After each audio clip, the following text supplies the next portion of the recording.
नमस्कार, मैं संजीव चंदन। आपका बहुत बहुत स्वागत है स्त्री काल के इस एक नए एपिसोड में, जरा हटके का। मेरे साथ हैं, हमारे साथ हैं फर्राह शकील। हम लोग आज बातचीत करेंगे। फर्राह, आपका बहुत बहुत स्वागत है शकील। स्त्री काल के दर्शक थोड़े बहुत 9 बजे हमारे पैनलिस्टों में रहते हैं, लेकिन आ, पहली बार हमने इस 1-to-1 प्रोग्राम में बुलाया है। और अच्छे विश्लेषक हैं, राजनीतिक सामाजिक टिप्पणीकार हैं, राजनीति की गहरी समझ रखते हैं, बिहार की राजनीति की खास करके।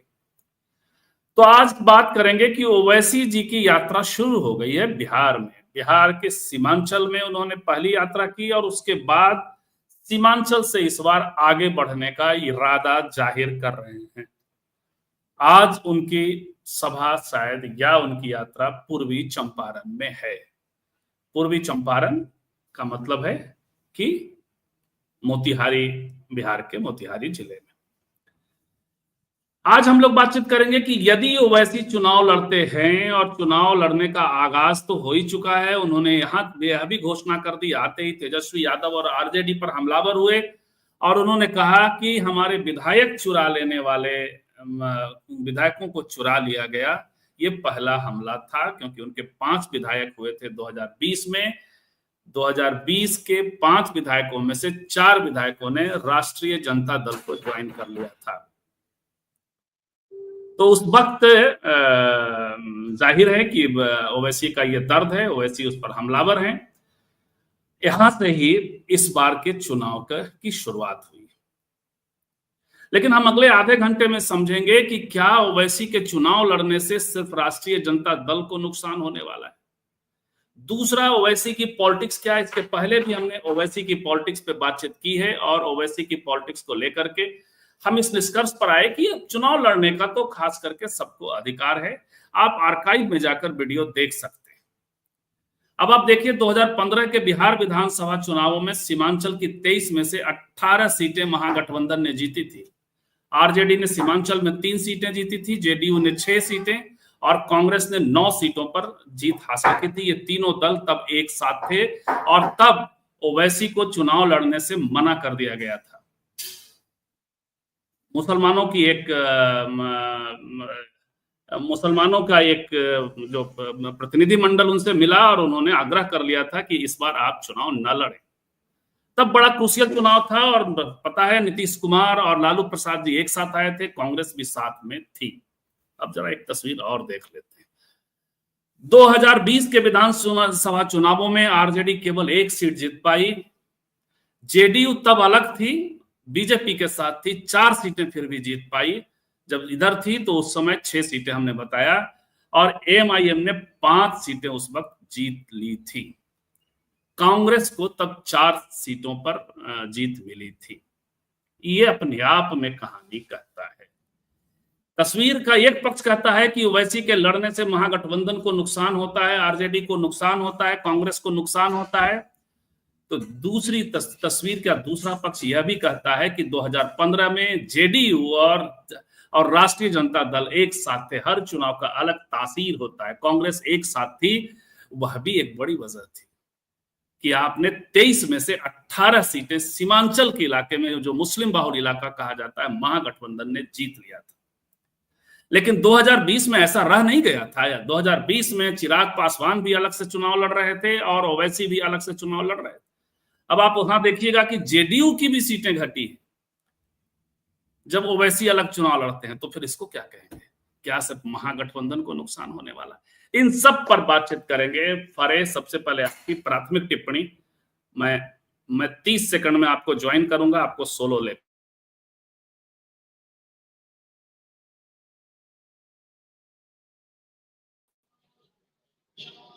नमस्कार स्त्रीकाल के दर्शकों।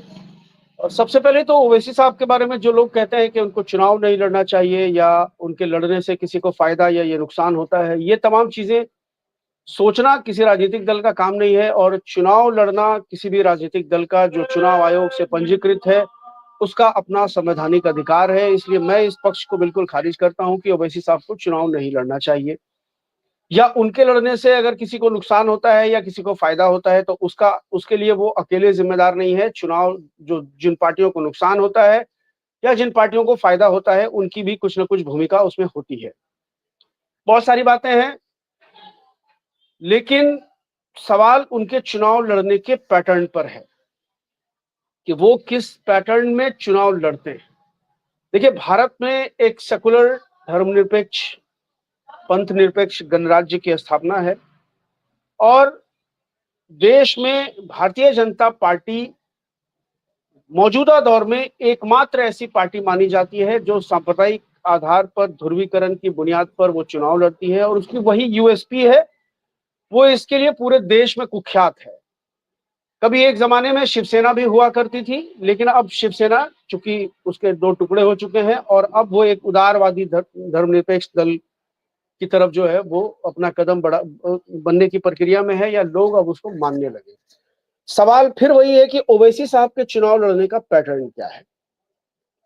ओवैसी साहब की पार्टी ऑल इंडिया मजलिस इत्तेहादुल मुस्लिमीन हैदराबाद में चुनाव लड़ती है, तेलंगाना में चुनाव लड़ती है। तेलंगाना की भी सभी सीटों पर ओवैसी साहब की पार्टी चुनाव नहीं लड़ती है, जहां से मूलतः उस पार्टी की बुनियाद है, जहां की वो पार्टी मानी जाती है, जहां के जो उसके संस्थापक है असदुद्दीन ओवैसी साहब हैदराबाद से सांसद रहते हैं, या उनके एक भाई हैं अकबरुद्दीन ओवैसी, वो वहां की एक सीट से विधायक चुने जाते हैं। तेलंगाना में भी वो सभी सीटों पर चुनाव नहीं लड़ती है, लेकिन बिहार में कभी वो 50 सीटों पर चुनाव लड़ने की घोषणा करती है, उत्तर प्रदेश में कभी वो 90 सीटों पर चुनाव लड़ने की घोषणा करती है, महाराष्ट्र में कभी वो 48 सीटों पर चुनाव लड़ने की घोषणा करती है, बंगाल में कभी वो 60 सीटों पर चुनाव लड़ने की घोषणा करती है। सवाल उनके चुनाव लड़ने के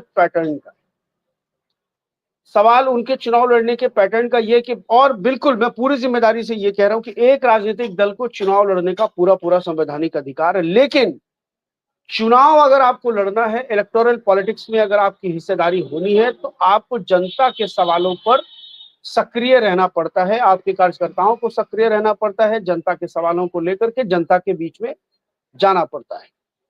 मैं बिहार की अगर सिर्फ अभी बात करूं, चूंकि बात हम लोगों की मूलतः बिहार पर होनी है, बिहार का विधानसभा चुनाव अगले 5-6 महीनों में होना है, तो बिहार में ओवैसी साहब आ गए हैं। कल उनका किशनगंज में कार्यक्रम था, बहादुरगंज में उनकी सभा हुई, काफी बड़ी सभा थी। जोकीहाट, माफ कीजिए, आज वो दरभंगा में है, दरभंगा से फिर वो दरभंगा में है और दरभंगा के बाद वो पूर्वी चंपारण ढाका जाएंगे। ढाका विधानसभा सीट है, जहां से इस वक्त पवन जायसवाल भाजपा के विधायक हैं, वहां उनकी सभा होनी है और अभी वो दरभंगा के लिए निकल चुके होंगे। दरभंगा में उनकी शायद पब्लिक मीटिंग नहीं है, कार्यकर्ताओं से मिलेंगे। उसके बाद फिर वो सेकंड लॉट में गोपालगंज आएंगे। पिछले बार हमने देखा कि उपचुनाव में भी उनकी पार्टी गोपालगंज की सीट लड़ी थी, कांटी में भी जाके उनके उम्मीदवार चुनाव लड़े थे, वहां उनको लगभग 13,500 वोट लगभग आ गया था। मुजफ्फरपुर की एक विधानसभा क्षेत्र है कांटी। तो चुनाव लड़ने पे कोई आपत्ति नहीं है, चुनाव लड़ने के पैटर्न पर आपत्ति है कि आप सिर्फ चुनाव के समय सक्रिय होते हैं। आपकी पार्टी के प्रदेश अध्यक्ष पूरे बिहार में कहीं दौरा नहीं करते हैं, आपकी पार्टी का प्रदेश अध्यक्ष जनता के सवालों पर कभी कोई जन आंदोलन खड़ा नहीं करता है किसी भी प्रदेश में। बिहार के बाद दिल्ली में आपने चुनाव लड़ा, दिल्ली चुनाव को 4 महीने बीत चुके और अब 4 महीनों के बाद अब आप बिहार आए और अब आप फिर यहाँ से चुनाव लड़ने तक आना जाना लगा के रखेंगे। फिर वो तक स्पीच होगी, भाषण होगी, कार्यकर्ता मीटिंग होगी, उम्मीदवारों का चयन होगा। जी ये मैं समझ गया आपका कहना है कि इनके चुनाव लड़ने का जो पैटर्न है। लेकिन एक बात बताइए सके, खुद कह रहे हैं कि काफी भीड़ उमड़ रही है इनकी सभाओं में, या जो आपने कहा कि सीमांचल वाली सभा जो हुई है इनका वार्म वेलकम हो रहा है। तो एक बात बताइए कि ये वार्म वेलकम क्यों है, और दूसरा कि ये चुनाव के तक बना रह गया तो फिर क्या स्थितियां होंगी? महागठबंधन इनसे गठबंधन क्यों नहीं कर लेता है? क्या नुकसान किसी भी कीमत पर झेलने के लिए तैयार है फरक? देखिए, महागठबंधन को लगता है कि वो तथाकथित सेकुलर दलों का गठबंधन है और ओवैसी कहीं ना कहीं सेकुलर नहीं माने जाते हैं। उनको उसी पैटर्न पे लिया जाता है जिस पैटर्न पर आप एक धुरी पे भाजपा को रखते हैं, जो उनका चुनाव लड़ने का अंदाज है। जैसे भाजपा अपने चुनावी जनसभाओं में जय श्री राम, ये फलसफा कैसे काम करेगा जब शिवसेना के साथ आप गठबंधन कर लेते? हाँ, ये अलग बात है कि उसके बावजूद भी वो सेकुलर बने हुए हैं और लेकिन ओवैसी साहब, अब जिस तरह से भारतीय जनता पार्टी की चुनावी सभाओं में आप जय श्री राम के नारे सवाल दे दूं साथ साथ, बल्कि एक और सवाल दे दूं कि ओवैसी जिन जिन लोगों के साथ गठबंधन करते हैं वो सब भी सेकुलर दल रहे हैं, जैसे बिहार में उपेंद्र कुशवाहा की पार्टी, पिछले चुनाव में उन्होंने ग्रैंड सेकुलर डेमोक्रेटिक फ्रंट बनाया था, 5-6 दलों का गठबंधन था जी, सॉरी, हाँ। देवेंद्र यादव की समाजवादी जनता पार्टी करके भी कुछ थी, वो भी थी। उसके बाद ओपी राजभर की पार्टी भी थी, सुहेलदेव भारतीय समाज पार्टी, बसपा भी था पिछले गठबंधन में, पप्पू यादव की पार्टी भी थी पिछले गठबंधन में। 6 दलों का गठबंधन था। और संजीव भाई, मैं आपको बताऊं, पिछले 2020 के विधानसभा चुनाव में ग्रैंड इंडिया डेमोक्रेटिक फ्रंट जो ओवैसी साहब ने बनाया था, जिसमें नेतृत्वकर्ता के तौर पर उपेंद्र कुशवाहा सामने थे, आरएलएसपी उस टाइम उनकी पार्टी हुआ करती थी, राष्ट्रीय लोक समता पार्टी, और बसपा भी उस गठबंधन में शामिल थी। मुझे व्यक्तिगत रूप से बसपा के टिकट पर चुनाव लड़ने का ऑफर था मुंगेर विधानसभा सीट से, और बसपा के जो उस वक्त के जिलाध्यक्ष थे, हमारे बहुत करीबी हैं, उन्होंने बहुत कोशिश किया, बहुत मनाने की कोशिश की, हमको तैयार करने की कोशिश की कि आप बसपा की सीट पे मुंगेर से चुनाव लड़ जाइए। और चूंकि गठबंधन है ओवैसी साहब के साथ, पप्पू यादव की पार्टी भी है, सुहेलदेव भारतीय समाज पार्टी भी है, एक देवेंद्र यादव जी हैं, उनकी पार्टी भी है, तो गठबंधन का आपको फायदा मिलेगा। लेकिन मैंने चुनाव जब लड़ने से बिल्कुल लास्ट मोमेंट में, नामांकन को बिल्कुल 2 दिन बच गए थे, तो मैंने तब भी बात नहीं मानी, मैंने हाथ जोड़ लिया कि मैं चुनाव नहीं लड़ूंगा। तब जाकर के, चूंकि बसपा ये चाहती थी कि हमारे यहाँ मुंगेर जिले में 3 विधानसभा की सीटें हैं, मुंगेर, जमालपुर और तारापुर, तो बसपा ये चाहती थी कि मुख्यालय की सीट बसपा लड़े। लेकिन जब मैंने मना कर दिया तो ये सीट आरएलएसपी को चली गई थी, उपेंद्र कुशवाहा की पार्टी के उम्मीदवार थे, और बसपा जमालपुर विधानसभा सीट से चुनाव लड़ी थी। राजद के एक पूर्व नेता हैं, उनको टिकट दिया गया था बसपा की सीट पे, उन्होंने लगभग 4,500-5,000 वोट पाया था उस इसमें। तो ठीक है, मैं मान रहा हूं कि आप चुनाव लड़िए, सेकुलर फ्रंट बना करके भी लड़िए, लेकिन सवाल यही है कि आप जनता के मुद्दों को लेकर के 5 साल सक्रिय क्यों नहीं रहते? आपकी प्रेजेंस जनता के बीच में होनी चाहिए। अभी आप बिहार से निपटेंगे, फिर आप बंगाल चले जाएंगे, बंगाल में 6 महीने के बाद चुनाव। आज आप मालूम कर लीजिए, बंगाल में उनकी किसी पार्टी के कार्यकर्ता का कोई भी जन आंदोलन, कोई भी जनता के सवालों पर उनका कोई आंदोलन, कोई प्रदर्शन, कोई धरना, कोई बयान, कुछ भी नहीं हो रहा है। फिर जैसे ही ये बिहार का चुनाव निपटेगा, आप बंगाल चले जाएंगे, फिर वहां आपकी सभाएं शुरू हो जाएंगी, और फिर आप वहां वो जो है। और सबसे बड़ा सवाल ये है कि आप इस वक्त, पूरा देश भाजपा से त्रस्त है, इस वक्त पूरा देश भाजपा से त्रस्त है, और आप अपने चुनावी सभाओं में हमेशा विपक्ष के दलों को निशाना बनाते हैं। आप संसद में जरूर मोदी की घेराबंदी करते हैं, मीडिया के सामने जरूर मोदी की घेराबंदी करते हैं, लेकिन आप चुनावी सभाओं में उनको देखेंगे, जब वो बिहार में चुनावी सभा करते हैं तो वो तेजस्वी यादव वो टारगेट करते हैं।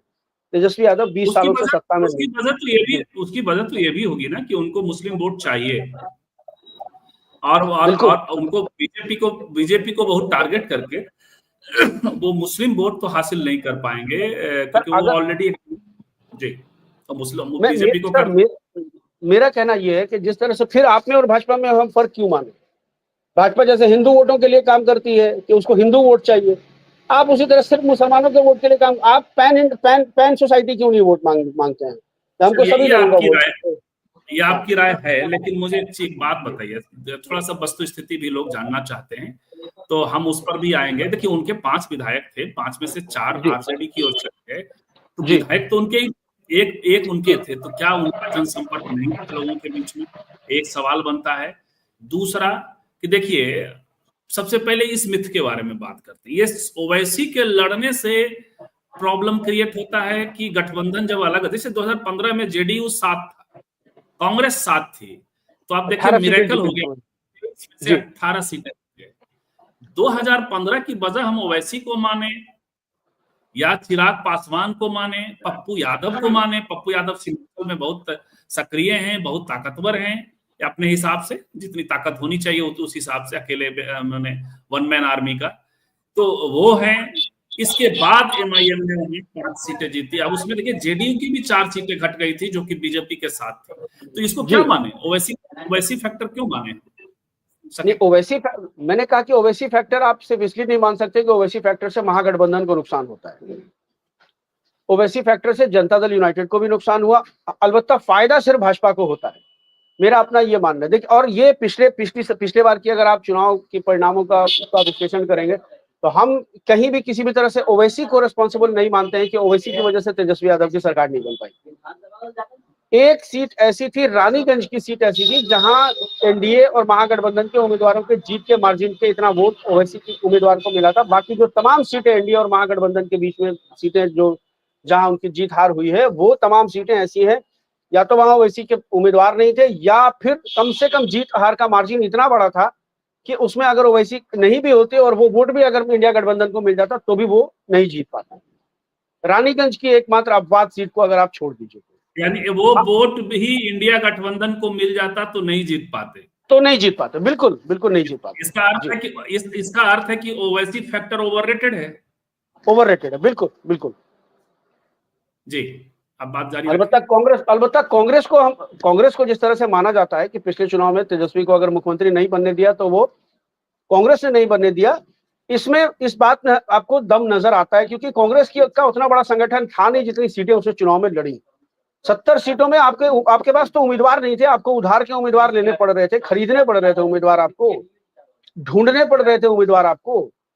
तो आप अगर 40 सीट लड़ते, 35 सीट लड़ते, 15 में आपने जो है 40 सीट लड़ा था, तो 40 में शायद 29 सीट आप जीत गए थे, 27 सीट या 29 सीट मेरे ख्याल से 2015 के चुनाव में, जब जदयू भी साथ में थी। तो आप पिछले चुनाव में भी उतनी ही सीट लेकर के, अगर आपका स्ट्राइक रेट और उससे अच्छा, आपसे बेहतर स्ट्राइक रेट तो माले का रहा कि उसने जो है 19 में से 12 सीटें जीती। तो ये पिछले चुनाव में हार के लिए, तेजस्वी के हार के लिए मैं ओवैसी को बिल्कुल भी फैक्टर नहीं मानता हूं। हाँ, लेकिन ये ओवैसी साहब का ये कहना कि हमारे विधायक चुरा लिए, देखिए विधायक कोई ऑब्जेक्ट नहीं है, विधायक कोई चीज नहीं है, बिस्किट का पैकेट नहीं है कि आप उसको चाहे तो चुरा ले लें। वो गए बिल्कुल। होंगे, वो विधायक जो चारों विधायक थे वो गए होंगे, तो उनका अपना विवेक है, अपनी बुद्धि है, अपनी अकल है, अपनी समझ है। वो विधानसभा का चुनाव जीत करके आया है, वो कोई मतलब इस तरह के छुटभैये नेता नहीं है, वो विधानसभा का। लेकिन ये उनका वाला अपना भी कंसर्न रहा जी, उनका अपना भी कंसर्न रहा होगा, तभी वो गए उधर, तभी वो गए उधर, इसलिए कि ये आप देख लीजिए, वीआईपी के 3 विधायक जीते, फिर वो उसको भाजपा, वीआईपी को साथ रख के भाजपा ने 3 विधायक जीते और फिर उसको अपने साथ ले लिया। अरुणाचल प्रदेश में जदयू गठबंधन का सहयोगी दल है बिहार में, और अरुणाचल प्रदेश में जदयू के 7 विधायकों को भाजपा ने अपने साथ मिला लिया। ये चीजें जी, हालांकि हालांकि हालांकि विधायकों को तो सबसे बड़ी बात, सबसे बड़ा संकट भारत के लोकतंत्र में पार्टी वाली ऐसी आई कि विधायकों के वोट का कोई अर्थ रह नहीं जाता है जब व्हिप जारी हो गया आदि इत्यादि, बड़ा विचित्र सब कुछ हो गया। लेकिन सकेब ये बताइए कि 2015 में जो स्थितियां थी, 14 में तुरंत तुरंत नरेंद्र मोदी आए थे, और आने के बाद जब 15 में बिहार में चुनाव हो रहा था, उस समय भारत में मॉब लिंचिंग का, सीरीज ऑफ मॉब लिंचिंग देखा, पूरा भारत में तनाव की स्थिति देखा। उस वक्त में हाथ जोड़ लिया गया था मुस्लिम, ये मैं, मुझे यदि गलत सोचना हो तो करेक्ट करिएगा, नहीं बिल्कुल आप मुसलमानों सही का। कह रहे थे, आप सही कह, देखिए अब उस ये वक्त 2024 तो और मुश्किल वक्त है, वक्त वगैरह हाँ का मामला है, तो क्या इस बार हाँ भी ऐसा बिल्कुल। होगा? देखिए जी इस बार बताइए। ऐसा नहीं होगा, इसलिए नहीं होगा क्योंकि देखिए एक बड़ा तबका इस पिछले 10 साल में तैयार हुआ है जो बहुत ही ज्यादा एहसास कमतरी का शिकार हो गया है, जिसको लगता है कि हमारी कोई आवाज नहीं है, और तेजस्वी का रवैया भी कुछ इस तरह से रहा है। आरजेडी भी बहुत ज्यादा, आरजेडी को मैं दूध की धुली हुई पार्टी तो अभी नहीं मानता हूँ। लालू यादव का दौर अलग था, लालू यादव मुसलमानों को उचित सम्मान देते थे, तेजस्वी में वो बातें नहीं है। तेजस्वी तो अपने पार्टी के नेताओं को, यादव नेताओं को वो सम्मान अभी नहीं दे पा रहे हैं। उनके लिए अभी सब कुछ whole and soul Sanjay Yadav है।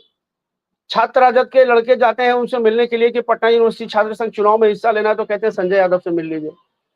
तो बात सिर्फ यहाँ मुसलमानों की नहीं है, और अभी तो आप देखिए कि मुसलमानों के इश्यूज पर पिछले 10 सालों में जो तेजस्वी नहीं बोल रहे थे, अभी वो खुल करके बोल रहे हैं।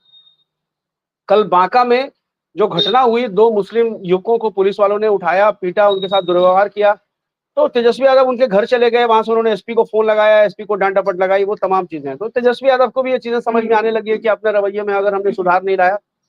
फिर उस टाइम में बीच में उनका शहाबुद्दीन का भी मामला था, और सही बात है, शहाबुद्दीन पार्टी के फाउंडर मेंबर रहे, और जिस तरह से उनको दरकिनार कर दिया गया उनके बुरे वक्त में, और जब शहाबुद्दीन जेल से निकले थे, उन्होंने जब तेजस्वी यादव नीतीश को लेकर के बयान दिया था कि नीतीश तो परिस्थितियों के मुख्यमंत्री हैं, अगर वो बयान शायद उन्होंने नहीं दिया होता तो वो दोबारा जेल नहीं भेजे जाते। अभी देख लीजिए सारे के सारे बाहुबली पेरोल पे बाहर रहते हैं। अनंत सिंह को ही अभी आप देख लीजिए, फिर अभी अब कोर्ट उनको बरी कर रहा है, पेरोल पे बाहर दे रहा है, वो चुनाव भी लड़ने की उनकी चर्चा हो रही है, पता नहीं क्या नहीं है। अभी ललन सिंह के चुनाव में वो 15 दिन के लिए पेरोल पे बाहर आ गए। तो बात वो नहीं है, बात यह है कि आपने उस दौर में उनको छोड़ दिया। फिर आपने उनकी वाइफ को, हालांकि आपने उनकी पत्नी को टिकट दिया, लेकिन उसके बाद भी यादव समाज के लोगों में गुस्सा है कि यादवों ने उनको वोट नहीं दिया। और ये बात सही है कि ओम प्रकाश यादव को वोट दिया 2 बार, एक बार निर्दलीय वोट दिया, एक बार भाजपा के टिकट पे यादवों ने वोट दिया। ओम प्रकाश यादव को और कौन सा वोट मिला? यादवों का वोट नहीं मिलता तो वो थोड़ी जीत जाते सिवान। तो हिना साहब को यादवों ने धोखा दिया, इसका भी गुस्सा है मुसलमानों के अंदर में। तो ये तमाम चीजें हैं जो फैक्ट हैं। सभी पहलुओं पर हम लोगों को ध्यान देना चाहिए। और जी देखिए, अब समाज से भी आते हैं, तो उसी समाज से आते हैं, उस समाज में सक्रिय हैं, आपके राजनीतिक आकांक्षाएं भी हैं और राजनीतिक रूप से सक्रिय भी हैं, तो बहुत जी सारी सूचनाएं। तो अब इसी उसका एक पक्ष ये कहता है कि मुसलमानों के भीतर एक तबका ऐसा आया है जिसकी राजनीतिक आकांक्षाएं बढ़ी हैं और वो ओवैसी के साथ जा सकता है। बिल्कुल जा दूसरा सकता है। विश्लेषण है कि आरजेडी का और तेजस्वी का रवैया ठीक नहीं था, लेकिन तीसरा साथी आप कह रहे हैं कि वो सुधार कर ले रहे हैं खुद को। अब ऐसे में ये तीन स्थितियां आप बता रहे हैं। अब तीन में मेरा पहला सवाल कि क्या जो ये आकांक्षाओं वाला समूह है ये इतना बड़ा है कि वो एक लार्जर मास को इम्पैक्ट कर लेगा, या जो जो मौलवी हैं, जो समाज के नेता हैं, जो दूसरे और प्रभावी लोग हैं, वो 2015 की तरह उनके पास क्यों नहीं जाएंगे जब वक्त के जरिए मुसलमानों की प्रॉपर्टी पर भी और खास करके संकट सके, उसके बाद दूसरे। देखिए, वो मुझे नहीं लगता है कि उनको जाना चाहिए, उनको चुनाव लड़ने से रोकना चाहिए। हाँ, अलबत्ता ये है कि मुसलमानों को अगर जाकर के बात ही करनी है, चुनाव के संबंध में अगर बात करनी है, तो वो वैसी से पहले वो तेजस्वी यादव के पास जाएं और तेजस्वी यादव को कहें कि आप उनको गठबंधन में शामिल कीजिए, और ओवैसी साहब को भी इस बात के लिए तैयार किया जाए। पिछले बार देखिए, आप जब अभी पिछले साल जब फ्लोर टेस्ट हुआ, जब सरकार बदली, फ्लोर टेस्ट हुआ, तो अख्तरुल इमान एक अकेले विधायक वो महागठबंधन के साथ खड़े थे। वो भाजपा की तरफ तो गए नहीं, एनडीए की तरफ तो गए नहीं। अगर उनके 5 विधायक भी होते तो वो पांचों विधायक महागठबंधन के साथ ही खड़े होते, उनके पक्ष में ही वोटिंग करते। तो मेरे कहने का अर्थ ये है कि आप चुनाव लड़ने से उनको नहीं रोकिए। अलबत्ता यह है कि उन पर भी और तेजस्वी पर भी, बाकी जो घटक दल है उन पर भी ये दबाव बनाया जाए कि आप उनको घटक अपने अलायंस में आप शामिल कीजिए। जब आप शिवसेना जैसी पार्टी को शामिल कर सकते हैं इंडिया अलायंस में, जिसका एक जो है विभाजनकारी इतिहास में तो कहता हूं कि रहा है, कभी वो क्षेत्रीयता के नाम पर राजनीति करती रही है, मराठी गैर मराठी के नाम पर राजनीति करती रही है, हिंदू मुस्लिम के नाम पर राजनीति करती रही है। जब आप उद्धव ठाकरे को एंडोर्स कर सकते हैं, तो और वो बाला साहब ठाकरे की लीगेसी है, जो बाबरी मस्जिद विध्वंस में जिनकी मुख्य भूमिका रही है, सब जानते हैं, उसको आप जब एंडोर्स कर सकते हैं एज अ सेकुलर, तो फिर आप ओवैसी को क्यों नहीं कर सकते। और जहां तक ओवैसी के ओरिएटर होने की बात है, इसमें कोई शक नहीं है, ओवैसी एक बहुत अच्छे ओरिएटर है, मास अपीलर है। उनका कॉन्स्टिट्यूशनैलिटी में विश्वास है, कम से कम पब्लिक अपीयरेंस उनका तो वही है। पब्लिक और जब भी उन्होंने अलायंस किया है तो सेकुलर दलों के साथ ही अलायंस किया है, ये भी आप साथ आए हैं ये। लेकिन इसमें दूसरी बात है, बाकी दूसरा हिस्सा ये था जो कि आप तो लगभग क्लियर ही है, जो आपने कहा कि आरजेडी कोशिश भी कर रही है और आपने कहा उसको महागठबंधन की तरह, लेकिन महागठबंधन होने में एक संकट है ये ओवैसी के साथ कि बिहार के स्तर पर वो निर्णय फिर नहीं होगा, फिर ये निर्णय कांग्रेस के पाले में चली जाए, पैन इंडिया निर्णय, क्योंकि ओवैसी पैन इंडिया मामला है और ओवैसी सबसे ज्यादा तेलंगाना में। तो ये निर्णय तो राहुल गांधी और खड़गे साहब और कांग्रेस के विल पावर का है, क्या लगता है? बिल्कुल। देखिए, आप ओवैसी साहब की पूरी राजनीतिक विरासत को आप देखिए, तो ओवैसी साहब की राजनीति कांग्रेस के साथ ही चली है। उनके पिताजी ने भी कांग्रेस के साथ ही राजनीति की है और ओवैसी साहब ने भी कांग्रेस की राजनीति की। यूपीए 1 जब हुआ करता था, यूपीए 2 जब हुआ करता था, तो ओवैसी साहब घटक दल का हिस्सा थे। और अभी अख्तरुल इमान साहब जो मौजूदा प्रदेश अध्यक्ष हैं मजलिस के, एमआईएम के, वो कहां से उनकी राजनीतिक परवरिश हुई है? वो आरजेडी से 2 बार के विधायक रहे हैं।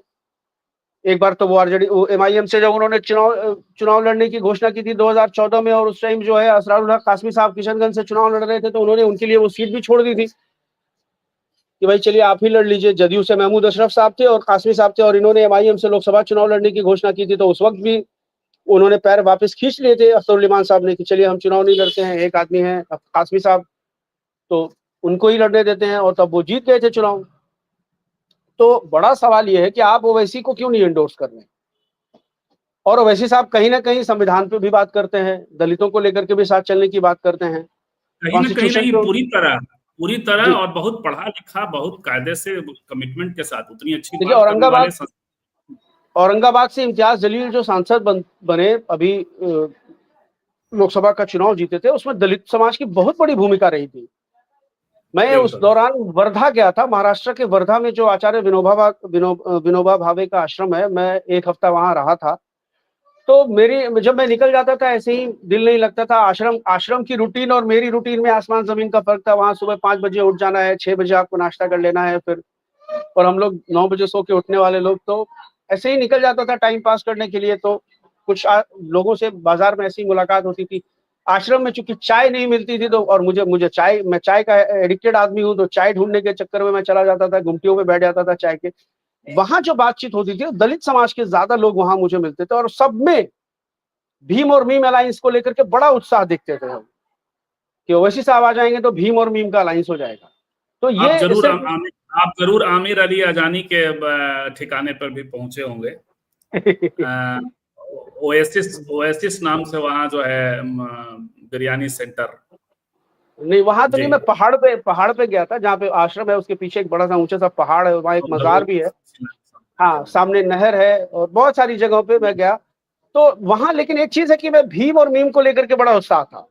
दलित समाज के लोगों से मेरी अक्सर बात होती थी, सब लोग तो कहते थे कि नहीं, ओवैसी साहब हमारी भी आवाज है, ओवैसी साहब तो अच्छा बोलते हैं, ओवैसी साहब के साथ हम लोग अलायंस करेंगे। और वो प्रकाश अम्बेडकर को भी इंडोर्स करते थे, और ओवैसी साहब को, उन लोगों को लगता था प्रकाश अम्बेडकर और ओवैसी साहब का अलायंस होना चाहिए।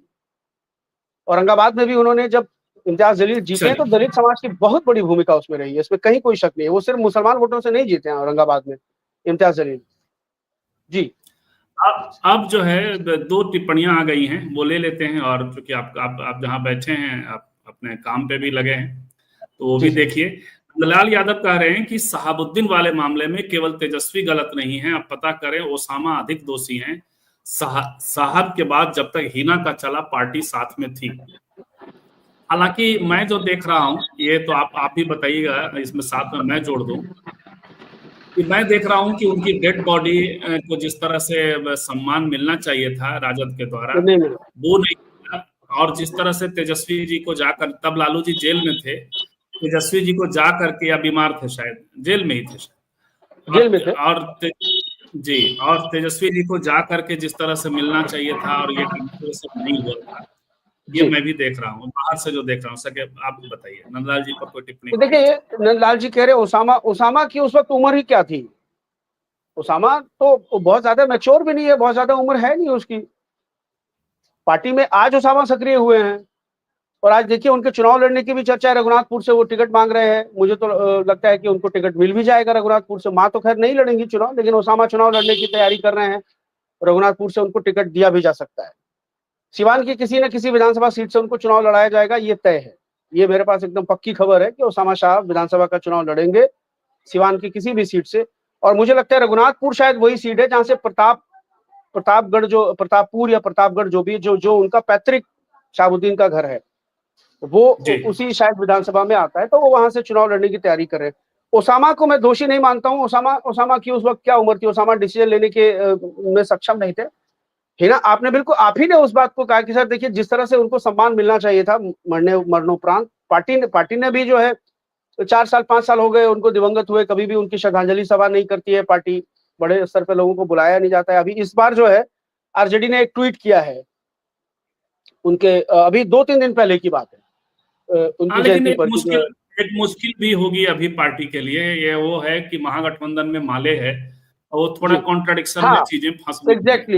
एग्जैक्टली माले के साथ रहना और फिर शाहबुद्दीन को इंडोर्स करना, ये थोड़ा मुश्किल तो है। बिल्कुल। शाहबुद्दीन पर चंदू की हत्या का इल्जाम है, इसमें भी कोई ये नहीं है। वो तमाम चीजें, राजनीतिक परिस्थितियां भी हैं। लेकिन उसके बावजूद भी मेरा अपना पक्ष ये है कि ओवैसी साहब को गठबंधन में शामिल करना चाहिए था। और ओवैसी साहब अगर चुनाव अकेले लड़ते हैं, तो मैं उनसे यही कहूंगा कि आप जनता के मुद्दों पे चुनाव लड़िए, उन्माद भड़का के चुनाव नहीं लड़िए। आप जनता के बिल्कुल। सवालों पर कहिए कि आप शिक्षा, रोजगार क्षेत्र, सड़क, बिजली, पानी, सीमांचल की सबसे बड़ी समस्या बाढ़ है, आप उस पर बात करिए कि हम बाढ़ राहत के लिए काम सबसे करेंगे, ये तमाम चीजें। बिहार जी, का सबसे अंडर डेवलप्ड इलाका है, वो है सीमांचल। सीमांचल, और ऐसे बिल्कुल। और ऐसे स्टडी भी कहती है कि जहां मुस्लिम जम जाते हैं, घेटो बन जाता है उनका, वहां म्यूनिसिपैलिटी वगैरह और तमाम जो सरकारी है वो थोड़ा धीमी कर देती है विकास की गति को। बिल्कुल बिल्कुल बिल्कुल, सिस्टम भी धीमा हो जाता है। बिल्कुल बिल्कुल। अजय मिश्रा कह रहे हैं, देखिए ये चूंकि ये हालांकि हमारे आज के विषय से अलग विषय है, लेकिन वो ये कह रहे हैं चूंकि सीमांचल का ही मामला है तो ले रहे हैं पप्पू को सिर्फ सीट बंटवारे के बाद सक्रिय करेगी कांग्रेस, फिर पप्पू अकेले चुनाव लड़ेंगे, बड़ी मजबूती से लड़कर अच्छी हो सकता है फिर ओवैसी के साथ चले जाएं, अच्छी जीत लेंगे और फिर कांग्रेस के साथ हो जाएंगे। ऐसा ये हो सकता है, ये एक स्ट्रेटेजी हो सकती है ये, लेकिन अगर होगा तो सहमति से होगा। ये अगर होगा तो सहमति से होगा कि आप जो है ओवैसी साहब के साथ जाके अलायंस कर लीजिए, ताकि उनका भी एक सेकुलर वो जो है फैब्रिक बन जाए, हिंदू मुस्लिम सबका वोट। हाँ, तब तो कहानी हो जाएगी कि जो माने तब तो पप्पू यादव चिराग पासवान हो जाएंगे। हाँ, महागठबंधन के लिए चिराग पासवान हो सकते हैं, बिल्कुल, इसमें कहीं कोई शक नहीं है। और लेकिन अगर वो जो कुछ सीटें अगर मान लीजिए जीत के भी आएंगे, पप्पू यादव भी जीत जाएंगे और ओवैसी साहब की पार्टी भी जीत जाएगी, तो फिर अगर वो बाद में अलायंस होगा तो वो अपार्ट ओवैसी नहीं छोड़ सकते हैं उसको। वो ऐसा नहीं होगा कि फिर आप वो पप्पू यादव के विधायकों को आप ले लेंगे और ओवैसी को छोड़ देंगे। फिर जब आप अलायंस करेंगे तो आप जी, अब तेजस्वी जी की वैसी हैसियत नहीं होगी कि वो नीतीश जी की तरफ बदला ले सकें, तो वो कांग्रेस के चंगुल में फंस भी सकते हैं आप, ये यदि ऐसा होता है। तेजस्वी के सामने इस वक्त सबसे बड़ी चुनौती है, देखिए एक बात बहुत सही है कि तेजस्वी के सामने इस वक्त सबसे बड़ी चुनौती है कि हर हाल में उनको सरकार में आना है। अगर वो सरकार में नहीं आए और भाजपा का मुख्यमंत्री एक बार बैठ गया तो वो फिर 15-20 साल पहले उतरेगा नहीं। तो तेजस्वी यादव और 2040-45 तक के लिए सत्ता की कुर्सी से दूर हो जाए, तो तेजस्वी यादव को ही नील डाउन होना पड़ेगा, तेजस्वी यादव को ही अलायंस के लिए आगे बढ़ना पड़ेगा। ओवैसी साहब को भी अलायंस में शामिल अगर होने का ऑफर आता है तो मैं तो यही कहूंगा कि आपको अलायंस में शामिल होकर के चुनाव लड़ना चाहिए। बिल्कुल, हजारों ख्वाहिशें ऐसी कि हर ख्वाहिश पे दम निकले। तो पॉलिटिक्स है, पॉलिटिक्स की अपने हिसाब किताब होता है, जो दिखता है उतना है और उससे ज्यादा जमीन में गड़ी हुई पॉलिटिक्स होती है जी, बिल्कुल, जिसको हम लोग नहीं देख पाते। और अभी तो राजनीति शुरू ही नहीं हुई है, अभी तो बस अभी तो तबले का क्या बोलते हैं उसको, कसा जा रहा है उसको, अभी कसा जा रहा है, नाल कसी जा रही है। जब वो तबला बजेगा तो फिर देखिएगा क्या होता है ताक दिनादिन। हालांकि ताक दिनादिन नहीं होता है आगे चल के, शुरू में तो अभी तो धाता तुनना चलेगा। जितना समय तक पार्टी ने साथ निभाया, राजद के जंगल राज वाले जुमले में एक स्तंभ शहाबुद्दीन था, लेकिन बहुत सारे लोगों को साथ रखा भी है। कभी शहाबुद्दीन पर बिल्कुल नंदलाल जी अलग से बात की जा सकती है, लेकिन कुल मिलाकर मैं सकेब की स्थापना के साथ हूं कि साथ लड़ना चाहिए, लड़ें यदि महागठबंधन में तो बेहतर है, महागठबंधन भी साथ आए तो बेहतर है, नहीं तो घबराने की उतनी जरूरत नहीं है। सकेब मैं फिर से एक बार दिखा दूं कि 2015 की स्थिति ये थी, 18 में 23, लेकिन वजह ओवैसी का जाना नहीं था। तीनों दलों का कायदे से चुनाव लड़ना, नीतीश फैक्टर उसमें काम कर रहा था 2015 में। और 2015 में भी ओवैसी ने एक सीट जीती थी, कमरुल होदा साहब किशनगंज से जीते थे, किशनगंज सदर की सीट से जीते थे जी, बिल्कुल। और 2020 में ओवैसी ने कायदे से चुनाव लड़ा और 5 सीटें उन्होंने जीती, लेकिन तब भी वो बड़े फैक्टर नहीं थे इनके पीछे हो जाने के। जदयू तब अलग हो गई थी। हालांकि इस बार मुसलमानों का जदयू से बड़ा आक्रोश है बकबिल के सपोर्ट को लेकर के। तो बहुत बहुत धन्यवाद सकेब आपका भी, और जो आउटसाइड पैनलिस्ट हैं जितने भी, वो सबका भी बहुत बहुत धन्यवाद। फिर मिलते हैं शुक्रिया कार्यक्रम में, रात में हम लोग श्योर।